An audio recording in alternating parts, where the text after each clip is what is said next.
Welcome to Ride JBI. This is JB. Today I'm showing you how to install the WP XACT Pro 6500 kit. These are being installed inside of what used to be a set of WP AER 48 forks, or also referred to as the XACT AER 48 forks.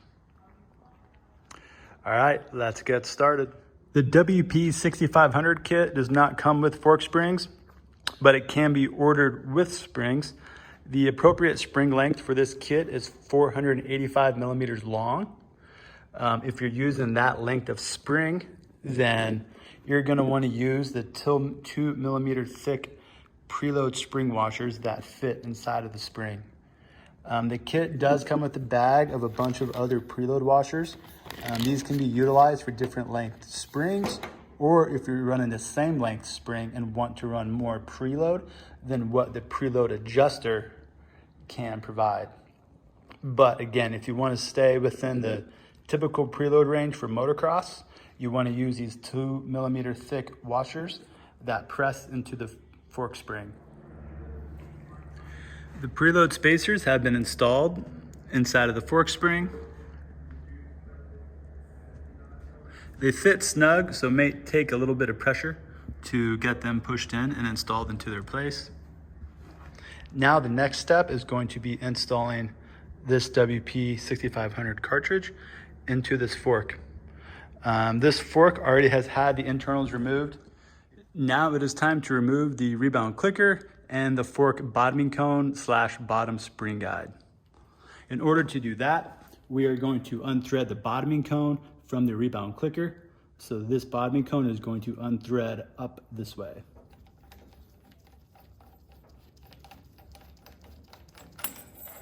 Gently slide it up and let it rest.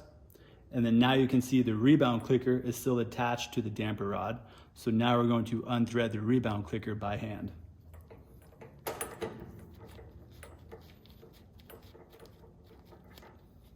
Set that aside. And also remove the rebound clicker push rod. Come on. Oh, there we go. And lastly, slide off our bottoming cone, which will next install inside of the forks. All right, this is the fork bottoming cone / bottom spring guide. This is the top of it right here. That's where the spring is gonna rest. And this is the bottom where the rebound clicker is going to thread into. As you can see, the bottom of it has a hex shape, and that is going to locate inside of the inside of the forks. That is going to locate inside the hex shape right inside of there. And that's going to prevent this assembly from spinning as we tighten it down. So let's take the threaded end in, slide that down in. Perfect. Now we're gonna come to this end, and you can see that it's not quite lined up. So we're gonna put our fingers in there and get that to line up and pull in all the way. This is what it looks like with the bottoming cone fully inserted inside of the fork. You can see the threads have gone all the way down flush to the fork lug. Next, we're going to install the fork spring. That is gonna apply some pressure on this bottoming cone. And then we're also going to install the cartridge and start threading up the top threads a little bit. And then our next step will be installing the rebound clicker onto the damping rod.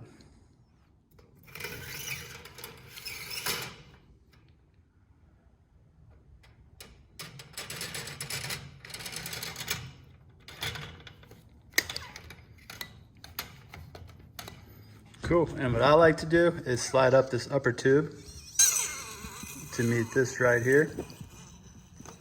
And then let's actually engage a couple of threads as well. So that way this assembly does not slide out the top while we are working on it. Cool, we got that in. We got this semi set up. This is still located in there perfect. And now we can see our damper rod getting ready to pop out. So we're gonna pull this out of the vise and put this in our fixture right here, and then show you guys how to attach the rebound clicker to the bottom of this fork lug. All right, we got our fork mounted upside down. We're getting ready to compress the fork spring by pushing down on the lug right here. That is going to get the damper rod to pop out the center of this, so that way we can mount the rebound clicker on it. All right, guys, we got the spring compressed and we have our H tool holding everything in place. If you've done this before on other twin chamber forks, you're gonna notice that you have to compress the spring down a lot in order to get the H tool underneath this lock nut on the damper rod. This lock nut is a lot longer than other types of twin chamber spring forks. So yes, you can have a lot of spring force in order to push this down all the way to get that on. So just be aware, it's much easier with two people. Our next step is to put the damper rod adjuster back in.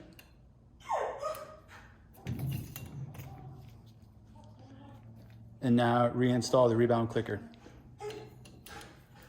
What's up, Pooch?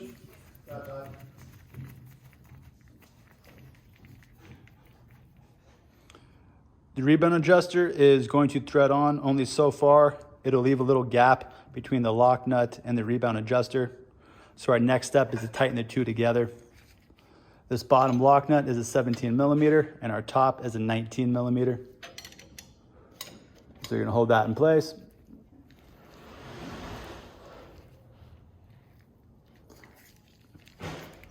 Now this is a hollow aluminum rod, so it is not a crazy tight torque.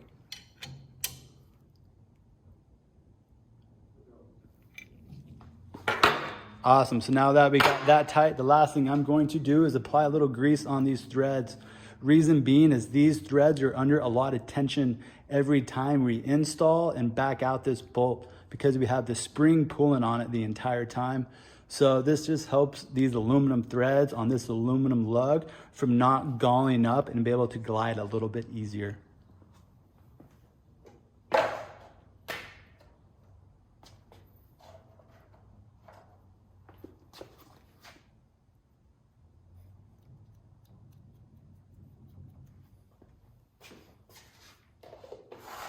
All right, now the next step is we're going to depress the fork, remove out our H tool, and then tighten this rebound adjuster to our fork lug.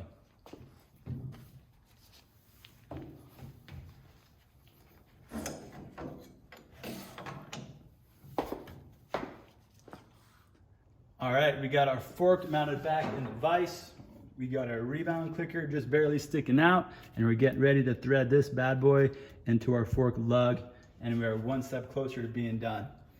This works best with a 19 millimeter socket on a ratchet.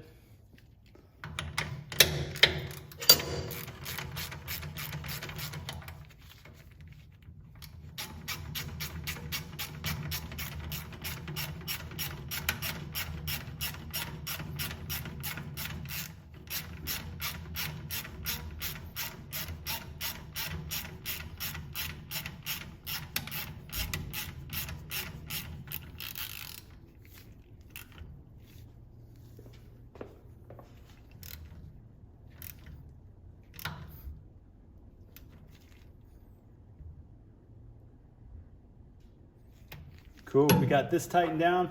This is a pretty tight torque spec. Again, we got aluminum threads on aluminum threads. So while it is tight, it's nothing crazy, man. Don't get carried away with it. All right, guys, now we got the fork mostly assembled. The cartridge has been installed. The rebound clicker bolt is tight to the fork lug and on the damper rod. So that's all good to go. If we hold on to this, we'll see that the whole assembly stays together.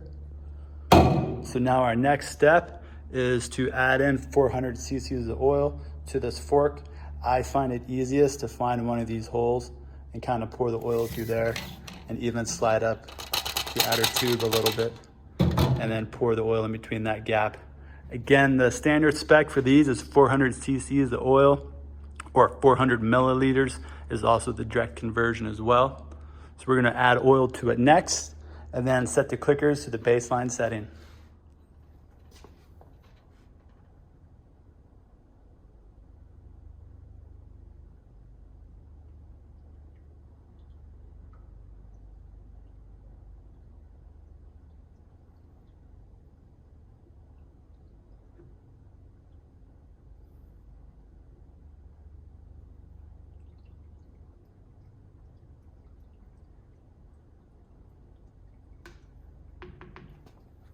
Excellent, we got our oil added.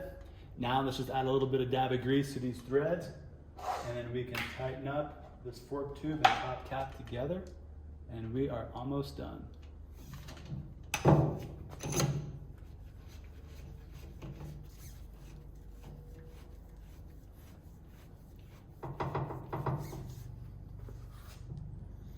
Let's put this in our fork vise.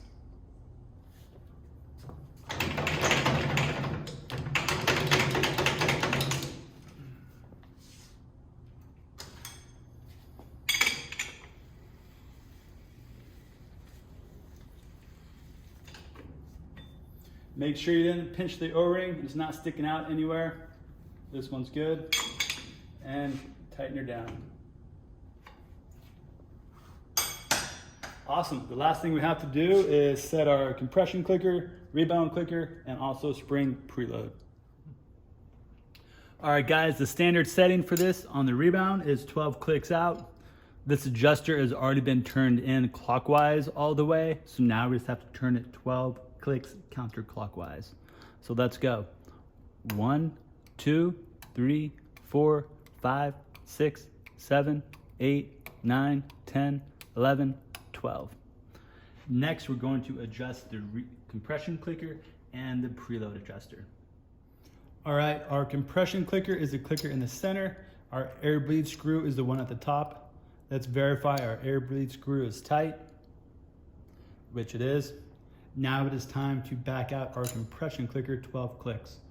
1, 2, 3, 4, 5, 6, 7, 8, 9, 10, 11, 12.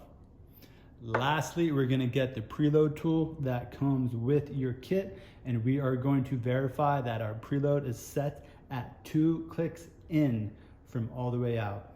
All right, now it is time to adjust the preload on the fork.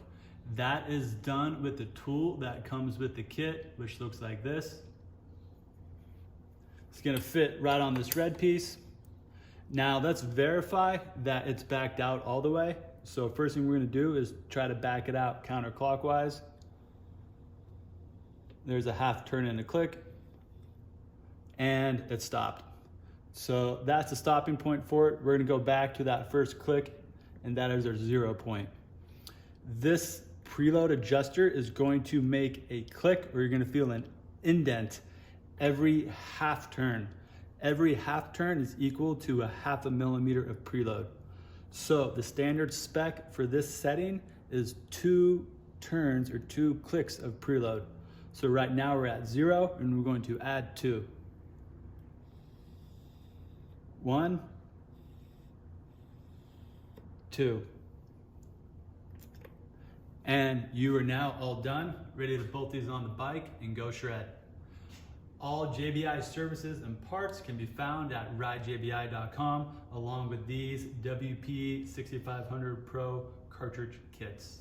If you have any questions, you can call or email. Thank you for watching.